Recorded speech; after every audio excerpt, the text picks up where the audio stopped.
at home and with their family. And yeah. So today my teammates and I are happy to present how do we learn English and what is bilingualism.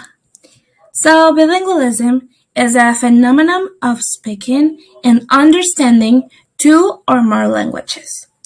This means that first you acquire a language, in our case is Spanish, and then we acquire English or another language.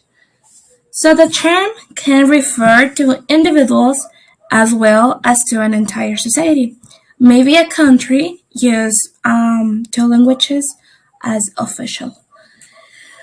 People may become bilingual either by acquiring two languages at the same time in childhood or by learning a second language sometime after acquiring their first language.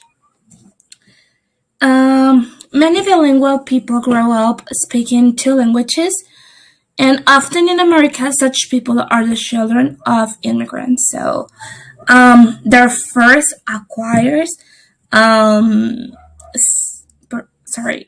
English, and then they acquire Spanish. And this is so amazing because, as we know, our common second language is English, so it's like turn around. And yeah. Um, these children grow up speaking their parents' native language in their childhood, home while speaking English at school. This means that children who has immigrants parents or Mexican or Latins or whatever start speaking Spanish in their houses, and then in school they speak on just English, and that I think that that's amazing because they are learning the both languages at the same time, but in different cases.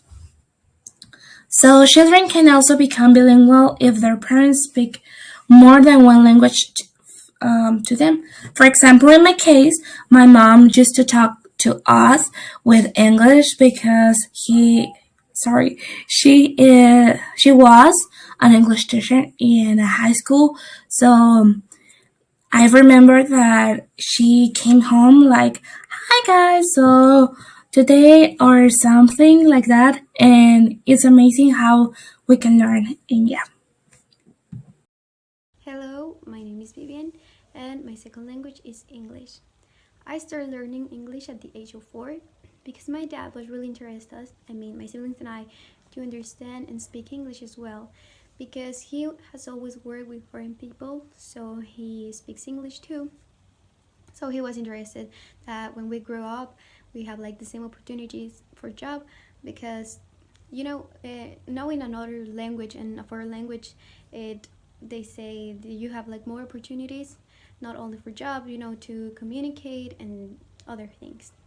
So he enrolled us in an EFL school when I was 4 years old, and I remember that I used to go like every day to that school except for weekends, an hour per day.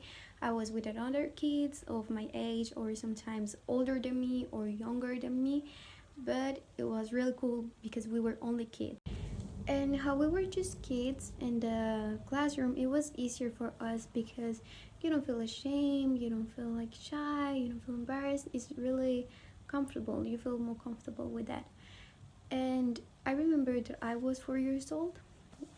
I started like a bilingual teaching because I was still in kindergarten, and my teacher in the EFL school taught us subjects or material topics that you will see in elementary school, but how I said I was still in kindergarten.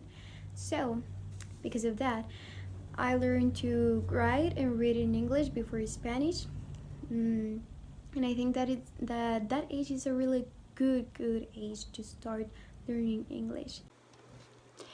English as a second language refers to the process of producing bilinguals by teaching English as a second language to learners in an English context. English as a second language, distinguished from English as a foreign language, EFL, which is instruction delivered in a context where English is not used regularly outside of a classroom, using the instructional techniques and intensity of instruction required to achieve success. The term ESOL, English for speakers of other languages, is meant to encompass both English as a second language and English as a foreign language, giving the importance of English in the modern globalized economy. ESOL is a large field of practice buttressed by considerable bodies of research and many curricular resources. Hi. So for this part of the research, we found out that the first positive bilingualism study was published in 1962. The study was about comparing French-English bilingual children with children who only spoke French. They wanted it to design the study and show that bilingualism was not damaging the children. Because by that time, people thought that being bilingual was affecting the children in their life, like in their house and in school. Bilingual children could perform the same as monolingual children on non-verbal tasks, but instead what they found out was that bilingual children were just better on everything.